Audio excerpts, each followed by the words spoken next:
Saat Adi bertemu dengan Anita, Anita sengaja menyombongkan diri pada Adi, dan Adi pun tersulut emosi. Bahkan, Adi menjatuhkan talak kepada Anita untuk pertama kalinya. Adi pun pergi dari rumah Anita dengan wajah emosi. "Sial, kenapa aku bisa bicara seperti itu?" ucap Adi. Kesal karena emosi dan menyesal sudah menjatuhkan talak. Adi semakin kacau. Kini dia sudah bercerai dengan Anita ditambah Silvi yang mengaku hamil. Waktu mediasi pun tiba. Anita dan Adi sama-sama hadir. Adi memberikan pendapatnya bahwa dia tak ingin bercerai, dan alasan anak menjadi pembahasannya. Namun Anita juga sudah tak mau rujuk, ditambah Adi sudah menahan talaknya. Di mediasi pun gagal karena Anita bersikukuh ingin bercerai. Selain Adi sudah cukup bagi Anita, dan agenda pun berlanjut ke persidangan. Anita dan Adi tidak saling sapa, bahkan Anita terkesan menghindar, meskipun Adi mencoba mendekatinya. Adi yang kesal dengan sikap Anita memberikan perlawanan. Adi kini sudah berpikir akan bercerai dengan Anita karena sikap Anita yang menyebalkan. Anita sengaja bersikap seperti itu agar Adi menjauhinya. Saat persidangan, Adi meminta hak asuh jatuh padanya. Adi berkata bahwa Anita terlalu posesif dan tak punya pekerjaan. Adi juga menyangkal tuduhan perselingkuhan. Malah Adi menuduh Anita yang tak puas dengan penghasilan Adi. Namun, pengacara Anita memberikan bukti video saat Adi membonceng Silvi. Pengacara Adi menyangkalnya dan berkata bahwa video itu tidak membuktikan apa-apa. Pengacara mengatakan siapa saja bisa berboncengan tanpa ada niat perselingkuhan. Apalagi Silvi teman Anita, dan dulu sebelum Adi sukses, Silvi adalah langganan ojek online-nya. Hal itu wajar bila Adi bertemu dengan Silvi di jalan lalu mengajaknya. Pihak Anita pun tak berhenti di situ. Pengacara Anita memberikan bukti transfer Adi kepada Silvi. Namun, pihak Adi lagi-lagi membantah. Pengacara Adi mengatakan bahwa transfer itu untuk bekerja sama antara Adi dan Silvi. Dan pihak Adi meminta hakim memutuskan hak asuh anak yang diberikan pada Adi karena Adi tidak terbukti berselingkuh. Persidangan pun ditunda dan akan dilanjutkan beberapa hari ke depan. Setelah keluar persidangan, Adi berbicara pada Anita. "Ini yang kamu mau. Hak asuh anak pasti akan jatuh padaku," ucap Adi sembari tersenyum jahat. "Jangan senang dulu. Kamu senang karena sudah memfitnah aku. Kita lihat siapa yang tersenyum terakhir," jawab Anita kembali membalas senyuman Adi. Mata Adi menatap tajam, seolah cinta mereka kini sudah tiada yang tersisa. Mereka pun berpisah. Namun, Adi pergi ke tempat Silvi, dan Silvi bertanya, "Gimana sayang, sidangnya?" tanya Silvi. "Masih ditunda, tapi semaksimal mungkin aku bisa mendapat hak asuh anak," jawab Adi. "Berarti kamu akan cerai sama Anita?" tanya Silvi. "Bukan akan, tapi aku sudah mentalak dia," jawab Adi. Silvi begitu senang mendengarnya. "Serius sayang?" tanya Silvi lagi. "Iya, makanya aku mau hak asuh jatuh ke tanganku. Aku akan support kamu agar hak asuh bisa jatuh ke kamu," ucap Silvi. Adi begitu tega kepada Anita. Sudah berselingkuh, kali ini malah Adi ingin mengambil anak-anak dari Anita.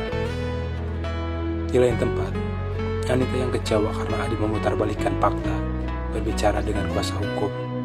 "Pak Hans, menurut Pak Hans bagaimana kemungkinan saya bercerai dan hak asuh?" tanya Anita. "Saya kira ada kemungkinan Pak Adi bisa menang, karena pembelaan dari pengacaranya cukup baik. Tapi Ibu jangan khawatir. Semaksimal mungkin saya akan berusaha agar Ibu bisa menang di pengadilan." "Apa Ibu punya bukti yang lain?" tanya Pak Hans. "Saya tidak lagi, tapi apa bukti saat suami saya menarik uang saat anak saya sakit bisa jadi bukti?" tanya Anita. "Apa Ibu ada bukti transaksinya?" tanya pengacara. "Saya tidak ada buktinya, Pak." Kita coba saja, Bu.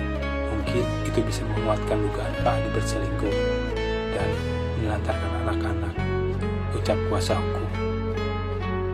"Ya Pak, semoga. Saya mohon bantuan Bapak." Anita pun pulang ke rumah.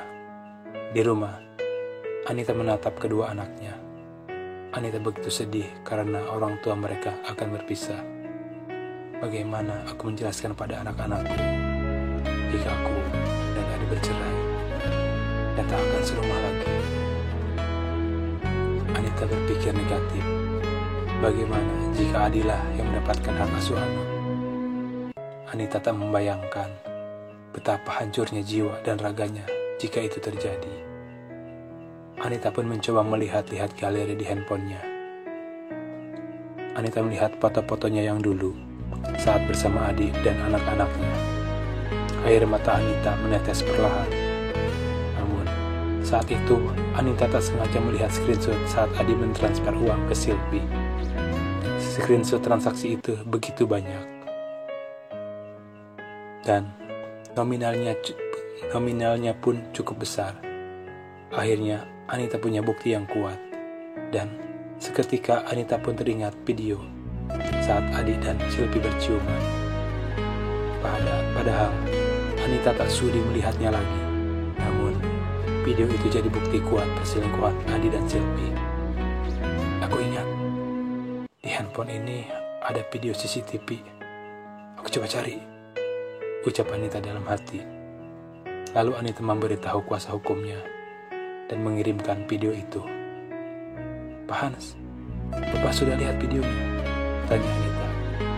Sudah, Bu. Screenshot dan video CCTV ini akan jadi bukti yang sangat kuat. Saya yakin Ibu akan menang persidangan, ucap pengacara Anita. Anita lega mendengar jawaban kuasa hukumnya. Beberapa hari kemudian, persidangan pun dilanjutkan. Adi yang masih bersikukuh bahwa dia tidak berselingkuh, malah menuduh Anita yang suka poya-poya. Namun, kuasa hukum Anita tak diam saja. Kuasa hukum Anita mempertanyakan uang yang Adi tarik setelah anaknya pulang dari rumah sakit. Bapak jangan menuduh klien saya. Justru saya mempertanyakan bagaimana mungkin Anda menarik uang begitu besar. Namun, saat anak Anda di rumah sakit, Anda mengatakan tak punya uang. Bahkan, biaya rumah sakit itu dibayar oleh mertua Anda. Di mana tanggung jawab Anda? Ucap pengacara. Namun, Adi mengelak dan berkata, uang itu Adi ambil secara diam-diam karena Anita yang boros. Dan uang itu sudah dijanjikan untuk investasi.